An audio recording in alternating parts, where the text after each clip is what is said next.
ദുരന്തർ എന്ന രൺവീർ സിംഗ് ചിത്രത്തിന്റെ ട്രെയിലർ വൈറലായതോടെ നായികയുടെയും നായകന്റെയും പ്രായം ചൂണ്ടിക്കാട്ടി വലിയ വിമർശനങ്ങളും എക്സ് പ്ലാറ്റ്ഫോമിൽ നിറയുകയാണ്. 40-കാരനായ രൺവീറിനെ 20-കാരിയായ സാറ അർജുൻ നായികയായതാണ് ആരാധകർക്കിടയിൽ ചർച്ചയായി മാറുന്നത്. നായികയായുള്ള സാറയുടെ ബോളിവുഡ് അരങ്ങേറ്റത്തെ അഭിനന്ദിച്ചെത്തുന്നവരും കുറവല്ല. ബാലതാരമായി കണ്ട താരത്തെ പെട്ടെന്നൊരു നായിക മേക്ക് ഓവറിൽ കണ്ട ഞെട്ടലിലാണ് പ്രേക്ഷകരും. നടൻ രാജ് അർജുനനാണ് സാറയുടെ അച്ഛൻ. ട്രെയിലർ ലോഞ്ച് ചടങ്ങിൽ ചിത്രത്തിലെ സാറയുടെ പ്രകടനത്തെ വാനോളം പ്രശംസിച്ച് രൺവീർ അടക്കമുള്ളവർ എത്തുകയുണ്ടായി. ആൻ മരിയ കലിപ്പിലാണ് എന്ന സിനിമയിലൂടെ മലയാളികൾക്കും പ്രിയങ്കരിയായി മാറിയ നടിയാണ് സാറ അർജുൻ. 2011 പുറത്തിറങ്ങിയ 404 എന്ന ഹിന്ദി ചിത്രത്തിലൂടെ സിനിമയിലെത്തി.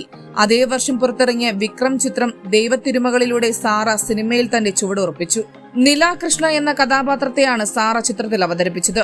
ഇന്ത്യയിലെ ഏറ്റവും കൂടുതൽ പ്രതിഫലം കൈപ്പറ്റുന്ന ബാലതാരങ്ങളിൽ ഒരാളായിരുന്നു സാറ.